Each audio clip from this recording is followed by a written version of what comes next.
Silakan Bapak.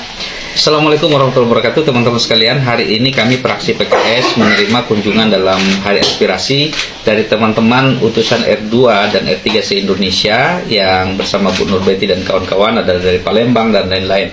Prinsipnya kita fraksi PKS dan Komisi 2 insya Allah akan menyampaikan pada RDP besok.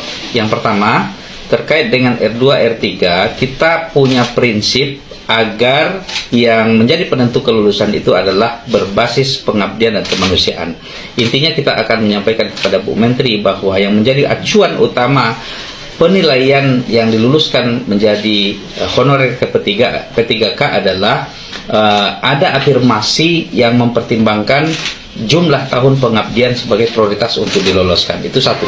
Kemudian yang kedua adalah kita ingin R2, R3 yang sudah lolos jadi P3K itu agar segera kita proses penerbitan NIP-nya sehingga tidak lagi menunggu tahap seleksi periode kedua berikutnya. Ya. Nah, kemudian yang ketiga tentu kita minta kepada Bu Menteri, kemudian Menteri Pan RB dan juga BKN agar membuat regulasi status terkait dengan P3K yang tidak lolos atau yang paruh waktu ini harus ada standar yang jelas, kemudian bagaimana ke depan untuk kepastian karir mereka. Demikian, selamat berjuang.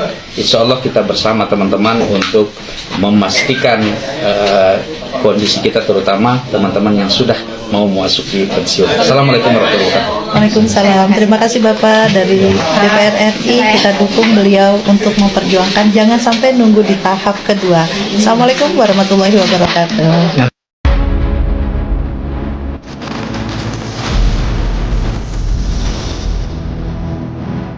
Undang-Undang Aparatur Sipil Negara atau ASN Nomor 20 Tahun 2023 mengamanatkan bahwa pada tahun 2025 tidak boleh ada lagi pegawai non-ASN. Sementara kondisinya saat ini masih banyak tenaga honorer di lingkup pemerintah yang belum diangkat menjadi ASN. Terbatasnya anggaran pemerintah menjadi salah satu penyebabnya. Alhasil, beberapa daerah harus membatasi kuota penerimaan ASN berstatus pegawai pemerintah dengan perjanjian kerja atau P3K. Nah, tadi permasalahannya yang muncul ke permukaan yaitu ada beberapa hal. Pertama terkait penggajian dari P3K itu sendiri. Karena sebagaimana kita ketahui, tidak semua daerah-daerah yang ada di Sulawesi Selatan ini punya kemampuan fiskal yang memadai. Penambahan anggaran jelas menjadi solusi utama dalam permasalahan ini. Khususnya tambahan anggaran untuk lembaga penyelenggara seleksi P3K, yaitu Badan Kepegawaian Negara atau BKN. Dan ini mengganggu sebetulnya pemerintahan Pak Prabowo Subianto di masa yang akan datang. Seharusnya ini mendapat perhatian yang serius, terutama sekali masalah pemangkasan anggaran. Seharusnya BKN termasuk yang tidak dipangkas anggaran. Rekrutmen P3K tahap 1 sejatinya telah berjalan lancar. Sebanyak 1,4 juta tenaga honorer berhasil diangkat menjadi P3K. Namun, setelah pengangkatan P3K, yang menjadi sorotan adalah mengenai mekanisme penggajiannya. Sebab, banyak pemerintah daerah mengalami kesulitan untuk memberikan gaji layak pada P3K baru. Perlu ada regulasi yang membagi beban penggajian dari APBN dan APBD, sehingga kebutuhan gaji P3K dapat terpenuhi.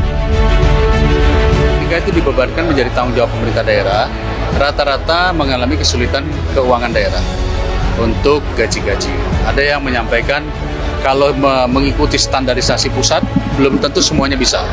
Jadi harus ada standarisasi yang sesuai dengan kemampuan keuangan daerah. Nah, itu tentu harus berubah perpresnya. Nah, untuk menyelesaikan, maka kita harus berbagi beban dengan pemerintah daerah. Berbagi beban, satu dari sisi penggajian, kedua dari sisi penugasan. Kalau enggak, nanti diambil semua oleh pusat. Kalau diambil oleh pusat, berarti beban tanggung jawabnya adalah di pusat. Nah, ini yang menurut saya harus penting untuk kita sama-sama dudukan kembali di aturan mana yang perlu kita perbaiki. Bukan hanya soal anggaran, polemik pengangkatan P3K juga mengarah pada status penuh waktu dan paruh waktu. Bahkan, pada 4 Februari 2025 terjadi demo di depan gedung DPR yang menuntut pengangkatan tenaga honorer menjadi P3K penuh waktu.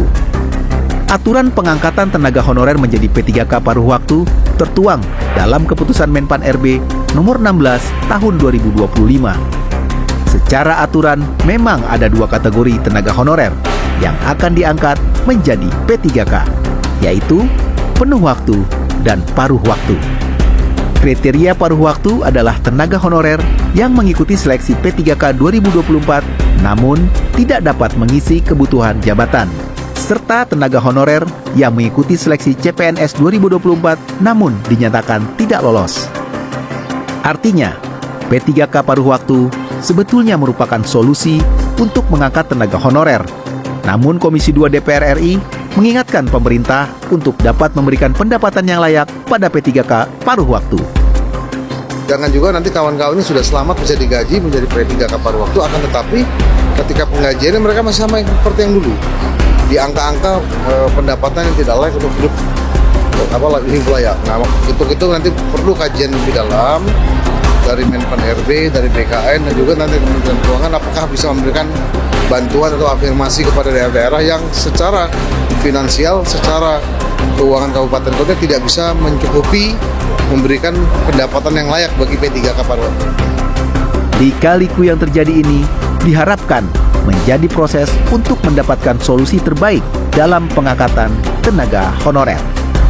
Pengangkatan tenaga honorer menjadi P3K menimbulkan persoalan kompleks. Pasalnya, tidak semua tenaga honorer dapat terakomodasi menjadi P3K yang disebabkan terbatasnya jumlah formasi. Untuk itu, Komisi 2 DPR RI meminta pemerintah daerah untuk segera menempatkan tenaga honorer, utamanya yang sudah lama mengabdi. Wakil Ketua Komisi 2 DPR RI Dede Yusuf Macan Effendi menjelaskan, proses seleksi P3K mengalami hambatan karena terdapat penambahan data tenaga honorer di pangkalan data daerah. Maka dari itu, pemerintah daerah harus segera mengajukan nama tenaga honorer yang sudah lama mengabdi di pemerintahan untuk diusulkan dalam proses rekrutmen P3K tahap kedua. Yang paling pertama adalah ketika seseorang sudah berbakti mengabdi kepada negara, itu harus diberikan hak yang layak. Kalau dia itu memang baru, dia diberi kesempatan untuk mengulang. Tapi kalau yang tua-tua tidak lulus, menurut saya itu jangan dijadikan patokan. Nggak usah dites itu. Karena mereka sudah 10 tahun, sudah apa segala macam. Dilihat dari masa baktinya. Karena kami juga paham. Kadang-kadang kalau kita berbicara guru saja, guru yang sudah mengajar 10 tahun jauh lebih paham mengajar ketimbang yang baru lulus. Lebih lanjut, Dede Yusuf menegaskan, tenaga honorer yang sudah lama mengabdi seharusnya dapat diberikan afirmasi yang dilihat berdasarkan masa bakti dan kontribusinya kepada instansi pemerintahan untuk diprioritaskan dalam pengangkatan P3K.